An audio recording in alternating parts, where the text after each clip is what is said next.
Hello YouTube. It's official. I'm an old man. I've started doing woodworking projects. Okay, so this is a shot at my first guitar. It's a beautiful piece of blue gum on the body. This was given to me, but it's really, really dense wood. I used my Stratocaster as inspiration, but to cut it, I had to end up drilling holes in the shape of the body and then using a jigsaw to cut it out.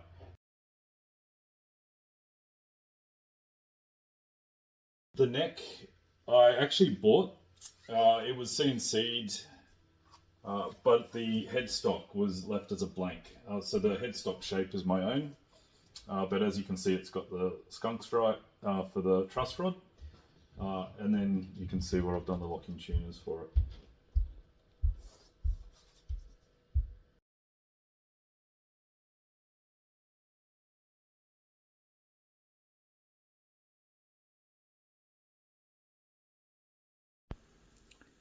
Continue on the back. This is the cavity for all the electronics. I just used a magnet for the cap. The shape of the cavity, I actually designed the shape of it myself, but used a 3D printer to create the template, as you can see, to do the outside. There was a smaller one to do the inside cavity. Then I just cut a thin slice of the timber, which was actually really difficult, and then sanded it for hours and hours and hours just to get it to the right shape. And then it just magnets in, as I said. And then you can see the string ferrules for the back.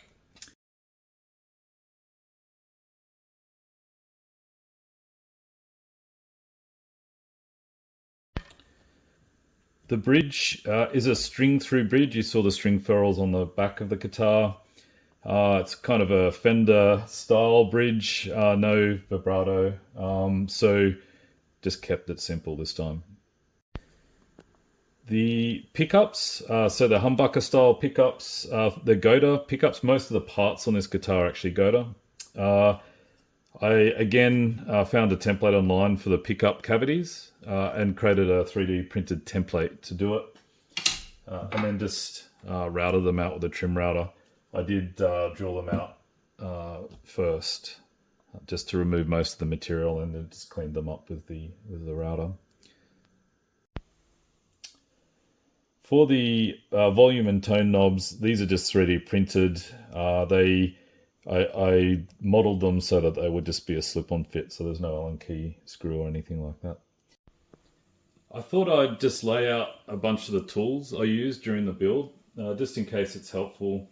There's some obvious things, and I promise I'm not sponsored by Ryobi, but if they want to send some stuff my way, then feel welcome. But there's a orbital sander, there's the angle grinder, as I mentioned before, just with a sanding disc. It's really quite an aggressive disc, although a bit worn now, but it's really helpful to hog out some of the material. Otherwise, you're going for a long time with the files. Speaking of which, I just have a file set. There's a few different shape files there. That's a really old one from my grandfather. But yeah, a few different shape files just to do the fine tuning on the shape. Drill bits, obviously. This is the router. I just used a trim router. I didn't have a full router, but this was okay because I used the Forstner bits to hog out most of the material from the cavities. And then just a variety of router bits, such as this one to do most of the routing. As you can see, it's got the roller guide on it. For putting some of the wiring holes in the cavities and through the pickup cavities, I had a really long drill bit, which is really helpful and necessary to cover the distances you need to get through the guitar. Some stuff for beveling and whatnot, but yeah, the router bits and the Forstner bits were the main ones I used. Obviously, a good drill for drilling holes. I had to repair a few spots that you can't see, but because the timber was so hard. And it's actually quite brittle timber as well, so hard, but it tends to chunk off if you're not careful. Couple of chisels. I actually have another one, but key with these is to get them really sharp. I've got a sharpening stone over there, I should say. So sharpening them quite often is really important. Another bit, this is the one I used to do the pickup jack. in the back of the guitar. I'm sure you would have heard, but if you haven't, the masking tape trick. So you put a piece of masking tape, put some glue, and then put a bit of masking tape upside down. Really good for templates and things like that when you're doing your routing.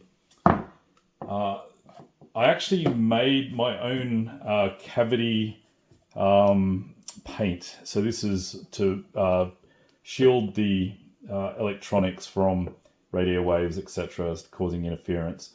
What I actually did was got some old black acrylic paint and mixed it with graphite. I don't know the exact proportions. I just did it till it looked about right. But yeah, I used that black paint and the graphite and mixed it together, and that's what I can't open it now. That's what I used to paint the cavities with. It seems to work really well.